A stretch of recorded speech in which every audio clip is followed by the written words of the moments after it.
Hello नमस्कार दोस्तों। देखो, इस वीडियो में हम जो पर्यावरण का जो महत्वपूर्ण टॉपिक है जिससे सवाल अक्सर आया करते हैं, ये जो टॉपिक का नाम है, इसका नाम है आर्द्र भूमि पारितंत्र, यानी जो वेटलैंड इकोसिस्टम होता है, इनसे भी सवाल पूछे जाते हैं। और भारत के अंदर कितनी आर्द्र भूमि साइट्स हैं और इसके लिए कौन सा कन्वेंशन जाना जाता है, ये भी हम जानेंगे। वहीं आपके मैंग्रोव पारितंत्र, यानी जो मैंग्रोव जो वन होते हैं किस एरिया में पाए जाते हैं और भारत में सबसे बड़ा मैंग्रोव परिक्षेत्र कौन सा है और ये मैंग्रोव इकोसिस्टम कैसे काम करता है, इन सब चीज़ों को हम इस छोटे से वीडियो में समझेंगे।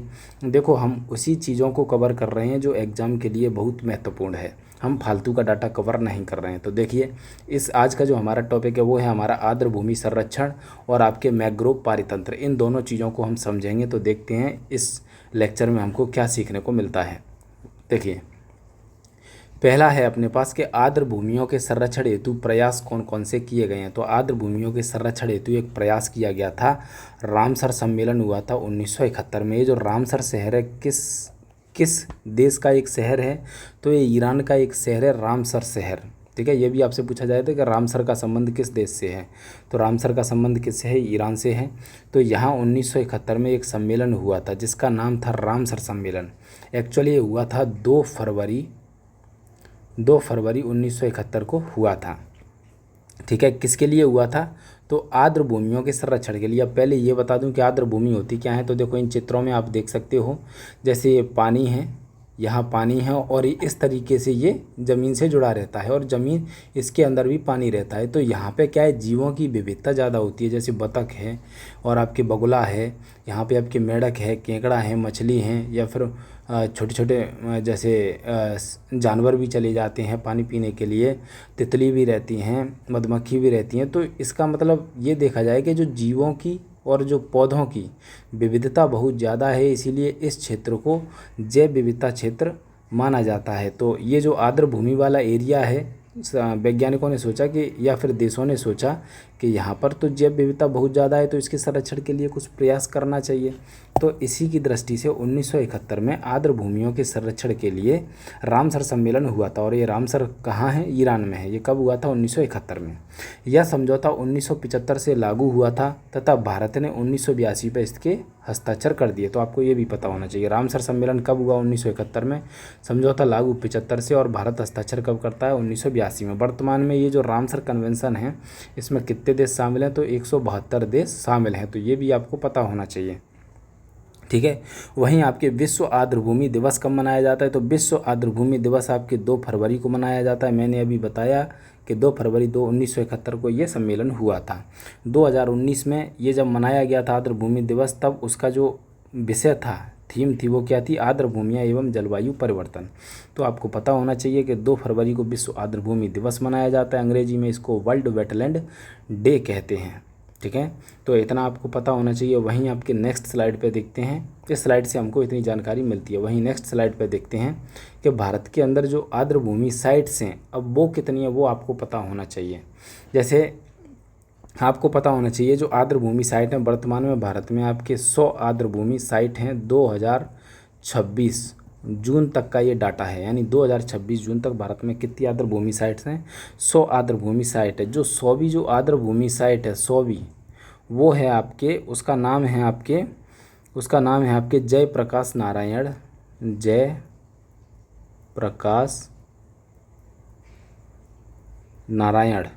पक्षी अभ्यारण्य। तो ये 100वीं साइट है और ये कहाँ पर है, ये है आपके उत्तर प्रदेश में। कहाँ है, उत्तर प्रदेश में। तो आपको ये पता होना चाहिए कि जो 100 साइट हैं वो कौन कौन सी है। तो देखो, मेरे पास ये चार्ट है, मैं इसमें आपको बता देता हूँ, जल्दी से पढ़ के आप इसको याद कर सकते हैं। तो देखिए, यहाँ देखिए, जो पहली जो साइट है वो है आपके आंध्र प्रदेश में है। आंध्र प्रदेश में एक है जिसका नाम है आपके कोलेरू झील। वहीं आपके असम में है दीपोर बील, छत्तीसगढ़ में है कोपरा जलाशय, बिहार में है आपके गोगा बील, गोकुल जलाशय और नकटी झील। इन तीनों को ही ध्यान रखें, आप ज़्यादा याद करने की वो मत करें, क्योंकि ज़्यादा याद करोगे तो कन्फ्यूज हो जाओगे। ठीक है, गोवा में है आपके नंदा झील, गुजरात में है आपके छारी डांड और खिजड़िया नल सरोवर, इनको ध्यान रखिए। हरियाणा में है आपके सुल्तानपुर और भिंडाभास वन्यजीव अभ्यारण्य। हिमाचल प्रदेश में आपके चंद्रताल, पोंगवाद और वन्य जीव अभ्यारण्य रेणुका झील। वहीं जम्मू कश्मीर में देखा जाए तो होकरसर आर्द्रभूमि और हाइगस आर्द्रभूमि संरक्षण अभ्यारण्य। वहीं आपके झारखंड में उदवा झील, कर्नाटक में आपके रंगथेट्टू और अंक समुद्र पक्षी संरक्षण रिजर्व, इनको ध्यान रखिएगा। केरल का तो आपको ध्यान ही रखना है अष्टमुदी और आपके वेम्बनाड, इनको ध्यान रखना है। लद्दाख का आपके सौकार को ध्यान रखना है। मध्य प्रदेश में आपके 5 हैं और पाँचों को ध्यान रखना है, क्योंकि देखो भोज वेटलैंड, सांख्य सागर, सिरपुर झील, यशवंत सागर और आपके तवा जलाशय, इन पाँचों को ध्यान रखना है। वहीं आपके नेक्स्ट देखते हैं मध्य प्रदेश के बाद देखते हैं हम मध्य प्रदेश के बाद देखते हैं आपके महाराष्ट्र में है आपके 3 लोनार, नंदूर और ठाणे।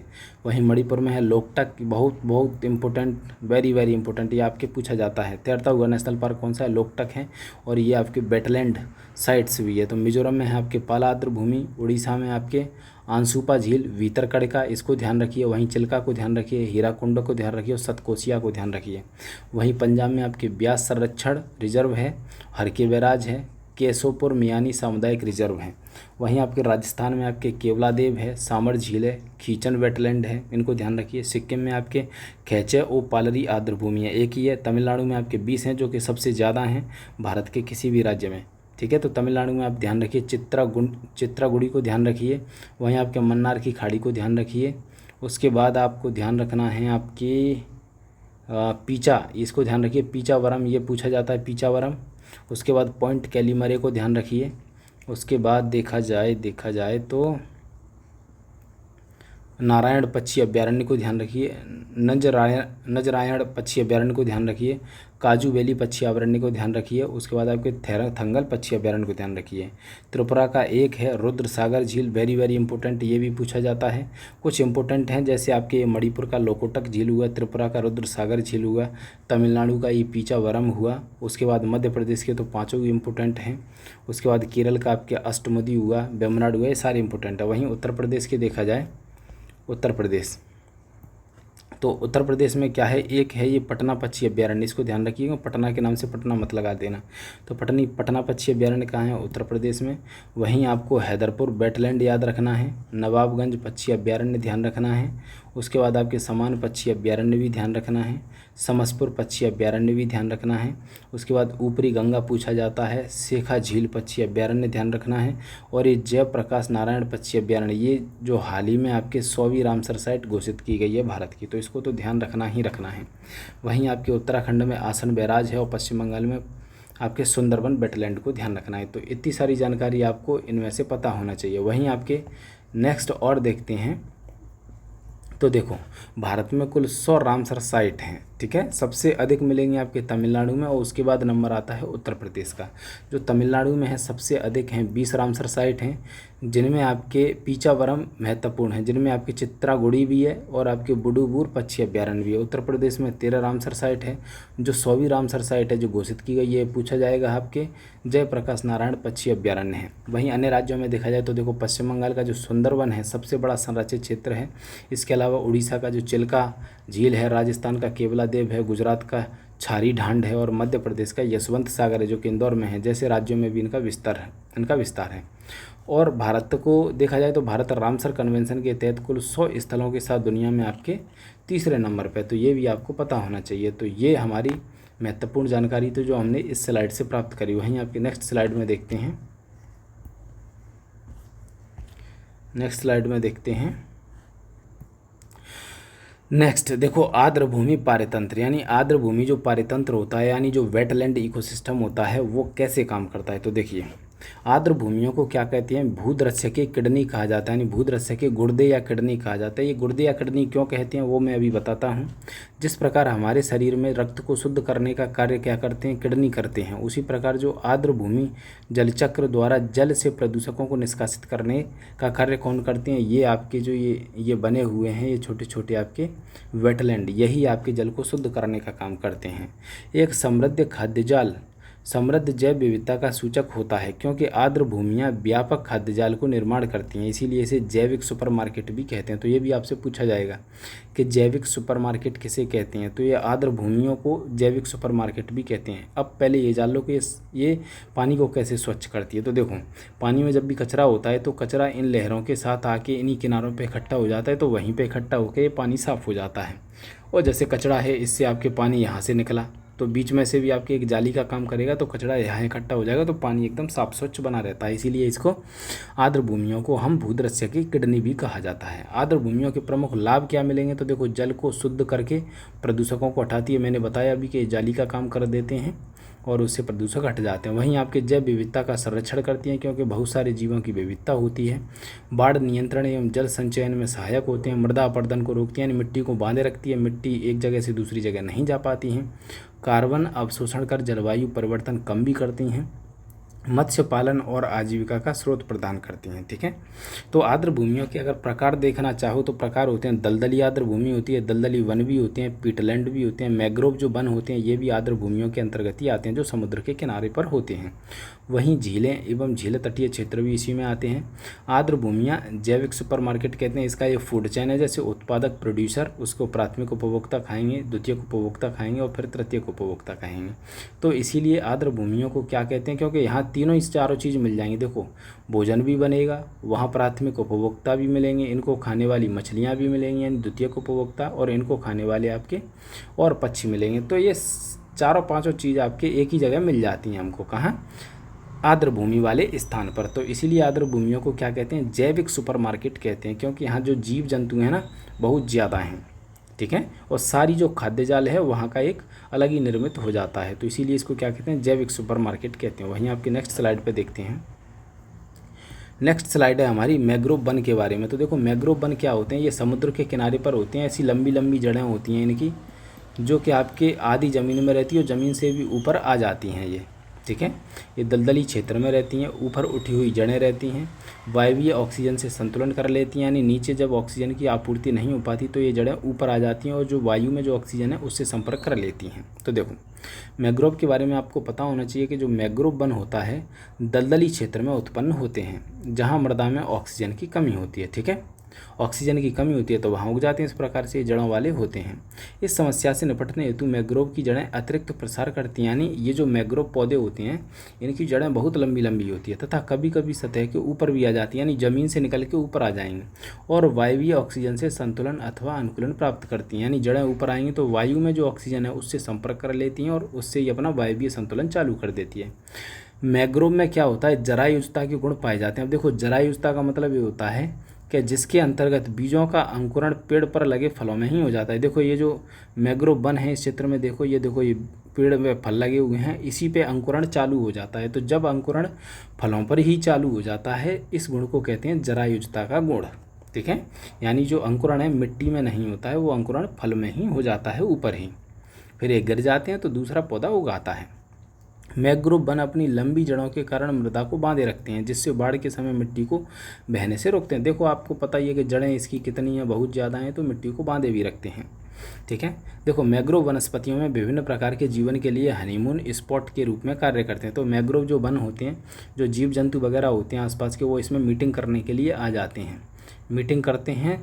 तो इसीलिए इस क्षेत्र को क्या कहते हैं, हनीमून स्पॉट भी कहते हैं। तो मैग्रोव वनों के जो प्रमुख कार्य हैं वो है आपके मृदा का संरक्षण, बाढ़ का नियंत्रण, कार्बन अवशोषण और जैव विविधता का संरक्षण। प्रमुख मैग्रोव वनस्पतियों के बारे में जानना हो तो इनको ध्यान रख लो, राइजोफोरा, एविसोनिया, सोनरेटिया, बोग्गुएरा और नीपापाप। तो ये आपके कुछ मैग्रोव की वनस्पतियाँ हैं, तो ये भी आप ध्यान रख सकते हैं। वहीं आपके नेक्स्ट देखते हैं तो भारत में जो टोटल मैग्रोव है वो है आपके 4992 वर्ग किलोमीटर पर है।